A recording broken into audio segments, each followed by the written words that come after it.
Selain para wartawan yang mendapatkan dosis pertama, vaksin COVID-19 di Muara Enim ini dilakukan juga ke sejumlah guru SMA, SMK sederajat, serta pegawai Kemenak Kabupaten Muara Enim. Komandan Rumkit Banletu Dharma Putra yang meninjau proses vaksinasi menyampaikan pihaknya ditunjuk Satgas COVID-19 sebagai penyelenggara untuk melaksanakan penyuntikan vaksin.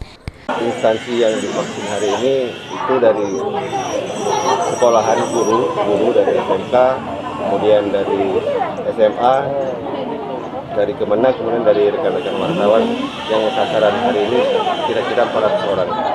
Vaksinasi dari awal, mulai dari launching waktu Nakes dari Februari sampai sekarang, jadi kita memang sudah persiapan dari awal dengan dinas kesehatan.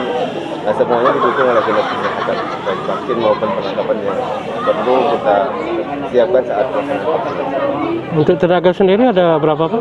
Kalau untuk tenaga kita ada 27 orang yang bergantian, rata-rata setiap pelaksanaan 12 orang.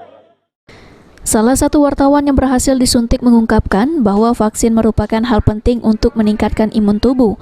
Program vaksinasi ini juga sebagai dukungan pekerja media terhadap pemerintah kabupaten untuk mengakhiri pandemi COVID-19. Alhamdulillah proses vaksinnya berlancar, aman dan tentram. Tidak ada gejala apapun ya. Nah, yang jelas belum terasa, ini kan baru 1 jam.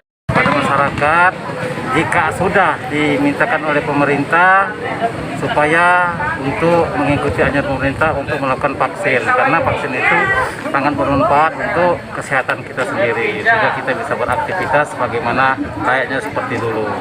Pelaku media itu kan akan bertemu setiap saat, setiap hari dengan narasumber yang mungkin banyak sekali kita akan bersentuhan, gitu kan, sehingga insya Allah dengan vaksin ini kita tidak lagi terpapar dengan COVID-19 ini. Kita bantu pemerintah dan kita anjurkan kepada masyarakat melalui media-media kita masing-masing untuk jangan takut vaksin, sehingga kita kesehatan masyarakat ini dapat normal kembali sebagaimana sedia kala.